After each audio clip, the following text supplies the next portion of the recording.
In 1971, within the arid Big Bend Basin of Texas where hot winds sweep across silent limestone ridges, a paleontology student named Douglas Lawson spotted something that shouldn't have existed. In sediment layers dating back to the late Cretaceous, Lawson discovered bone fragments that were long and thin, yet strangely resilient. At first, his mind automatically assigned them to some kind of theropod dinosaur. But as the fragments were pieced together in the lab, a startling truth emerged. These were the arm bones of a flying creature, and based on the size of the joints, its wingspan wasn't measured in meters, but in the scale of a multi-story building. It was named Quetzalcoatlus Northropy, after the Aztec feathered serpent god. Quetzalcoatl, the deity who created humanity and the boundary between earth and sky. The name was no exaggeration. Quetzalcoatlus wasn't just an animal, it was an entity that defied every law of physics known to human aeronautics. The war between engineering and evolution shortly after the discovery was made public. A wave of skepticism swept through the scientific community. Aerospace engineers ran computer simulations and arrived at a chilling conclusion: aerodynamically, this creature is flightless, according to wing loading calculations. A creature weighing over 450 pounds with a wingspan exceeding 33 feet would require an impossible takeoff speed to generate lift otherwise. It would drop like a stone in a headwind, yet fossils do not lie. Quetzalcoatlus lived, it flew, and it dominated the Earth for millions of years. This forced humanity to ask, what have we misunderstood about the very limits of life? Look at that structure. To point one, bone structure, the great emptiness for a creature as tall as a giraffe to take flight. Mother Nature had to perform a radical overhaul of skeletal design. If you were to slice through a Quetzalcoatlus humerus, you wouldn't find the dents bone marrow typical of mammals. Instead, you'd see a vast void reinforced by tiny, hair-thin struts, delicate in appearance, yet more resilient than carbon fiber. This is the pneumatized bone structure. This system didn't just strip away every unnecessary ounce of weight, allowing a creature with a 40-foot wingspan to weigh less than 550 pounds. It was also directly linked to the lungs' air sacs. This transformed the entire skeleton of Quetzalcoatlus into an extension of its respiratory system, pumping a constant, massive flow of oxygen to muscles working at peak intensity. Quetzalcoatlus didn't just fly with its wings, it flew with an internal oxygen factory. To point two, the neck, death's crane, and the guidance arrow. Most bizarre feature of Quetzalcoatlus anatomy was its neck. It consisted of unusually long cervical vertebrae, so rigid that they lacked the fluid flexibility of modern bird necks. Why would evolution create such a stiff neck? Biomechanical analysis suggests this neck functioned like a load-bearing crane in flight. The elongated neck shifted the body's center of gravity forward, providing the absolute stability of a jet fighter's nose cone. On the ground, it allowed the creature to stand taller than any other predator, granting a 360-degree panoramic view to spot prey from miles away. It wasn't just a neck, it was the cruise control stabilizer for a giant flying machine. 3. The wings, mere membranes or biological microprocessors? The wings of Quetzalcoatlus weren't just simple membranes like a bat's. They were composed of sophisticated tissue called actinofibrils. These protein fibers allowed Quetzalcoatlus to adjust the tension of its wings in milliseconds. It could camber its wings to generate maximum lift during slow flight, or flatten them to slash through the air in high-speed dives. Supporting this entire flight system was a record-breaking fourth finger, the primary structural frame. This mechanism is so intricate that even today, the most advanced aircraft are still trying to mimic it through morphing wing technology. Breaking the laws of physics, the quadrupedal launch. This remains one of the most debated topics in paleontology. How could something as heavy as a horse ever leave the ground? Modern birds take off using only their hind legs. But the leg bones of Quetzalcoatlus were too thin to withstand that kind of explosive force. The answer lies in the quadrupedal launch, instead of relying on its legs. Quetzalcoatlus used its massive forelimbs powered by immense chest muscles as giant springs. It would crouch low, loading up potential energy, then vault its entire body into the air with a violent push from both its arms and legs. In less than a second, it could launch itself over 6 feet high, just enough clearance for that first powerful wing beat to take over. It was a cinematic moment, a house-sized mass of muscle exploding upward, escaping the grip of gravity in the blink of an eye. The wing membranes would thrum, creating a low-frequency roar that tore through the air, propelling the giant into the vast sky. Assassin from the heavens, when the stork from Hellhunt's country to the typical image of pterosaurs gliding over waves to catch fish. Quetzalcoatlus was a specialized terrestrial stalker. Fossilized footprints revealed they were remarkably agile on land. Moving on all fours, imagine a Quetzalcoatlus striding through a fern forest. With its long gait, it glided along silently. Its targets? Juvenile dinosaurs and even the hatchlings of the Tyrannosaurus rex. It didn't need to tear its prey apart. Its 6-foot-long beak functioned like a pair of steel pliers. It would simply reach down, clamp onto its prey, and swallow them whole while they were still struggling. To Quetzalcoatlus, the ground was the banquet, and the sky was the escape hatch. Battle on the plains, Quetzalcoatlus versus juvenile T-Rex. This wasn't just a hunt. It was a war for survival between two dynasties. A stray juvenile T-Rex was a high-calorie prize. Quetzalcoatlus would swoop down, not from behind, but directly in front of its prey, using its towering height as a weapon of intimidation. As the young T-Rex tried to fight back with its budding jaws, Quetzalcoatlus would deliver a precision strike to the neck. The sheer mass of the beak combined with the power of the neck created a piercing pressure. The battle was over in an instant. The future ruler of the land had fallen to the current ruler of the skies. To understand how Quetzalcoatlus could exist, we must look beyond the creature itself and examine the atmosphere of the late Cretaceous, an environment radically different from the Earth we know today. At that time, oxygen levels were 30% to 40% higher than they are now, creating a thicker atmosphere that provided significantly more lift for every wing beat. But even more critical were the thermals. Due to high global temperatures and continental shifts divided by shallow seas, the Earth's surface acted as a massive radiator.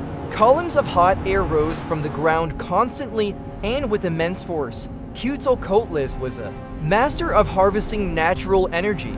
It didn't fly like a sparrow with frantic, continuous flapping. It flew like the world's most advanced sailplane after its explosive quadrupedal launch. It only needed to find a single thermal. Its 40-foot wings would lock into a perfect angle, and the giant would spiral upward on the rising heat to altitudes of thousands of feet. From there, it began a transcontinental odyssey. Computer simulations suggest that Quetzalcoatlus could travel over 10,000 miles in a single journey.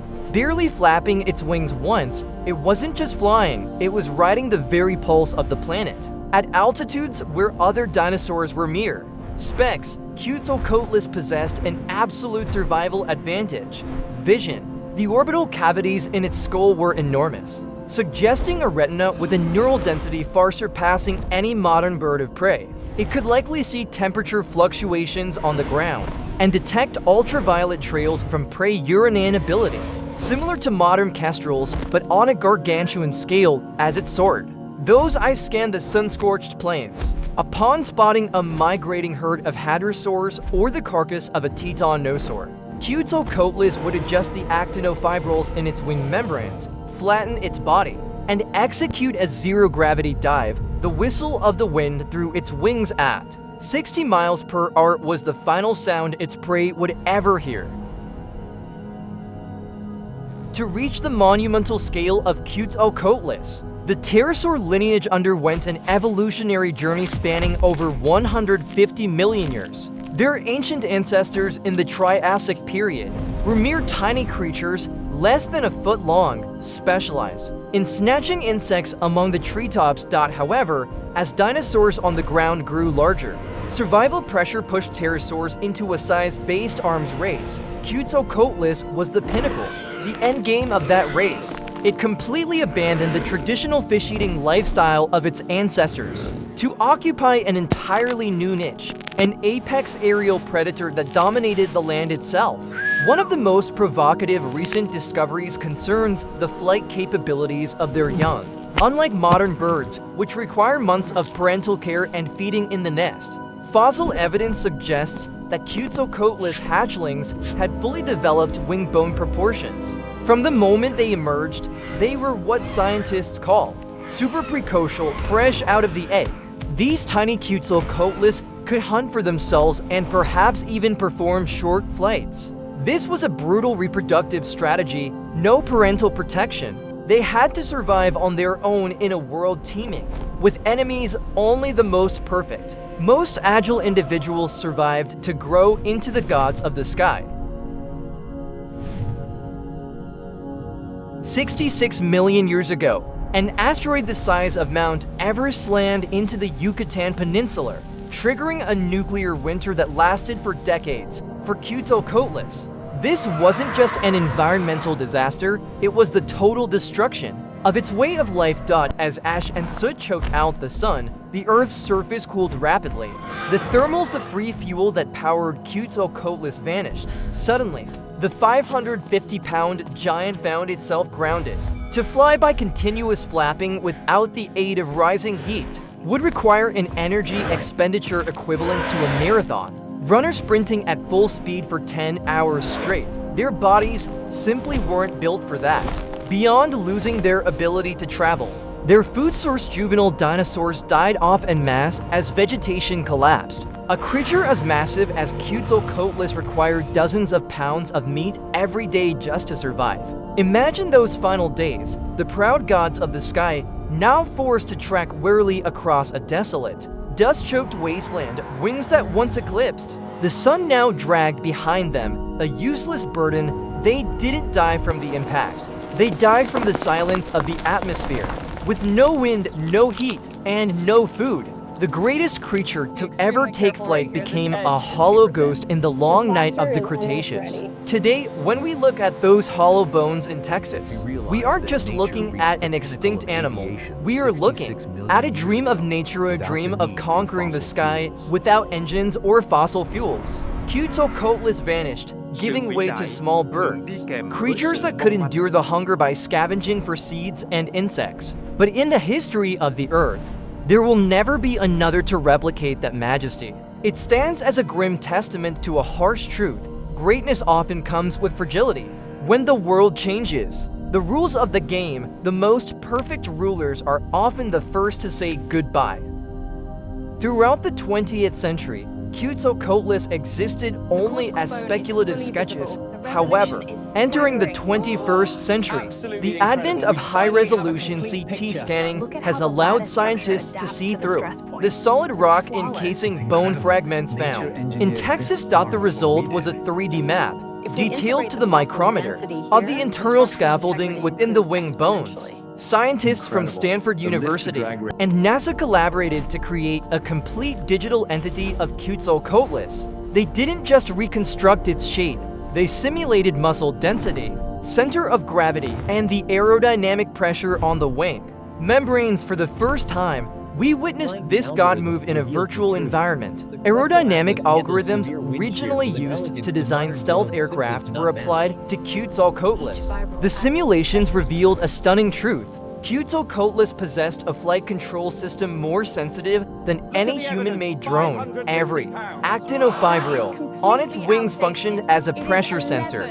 allowing it to feel the slightest shifts in airflow and adjust its flight posture subconsciously. It didn't just fly. Its body was a perfect flight operating system. One of the fiercest debates at international paleontological conferences surrounds the true weight of Quetzalcoatlus. One camp led by paleontologist Mark Whitten argues for a weight of around 550 pounds to make takeoff possible. The opposition insists that a creature 16 feet tall with such muscle mass must have weighed over 1,100 pounds. Computer simulations resolved this paradox with a new concept, active lift. Instead of relying solely on static lift from its wingspan, Quetzalcoatlus used massive amplitude, Low-frequency wing beats to generate specialized vortices similar to how bees fly, but on a gargantuan scale, decoding the flight algorithm of Quetzalcoatlus has opened a new frontier for aviation. The design of giant aircraft capable of vertical takeoff by using forelimbs as boosters,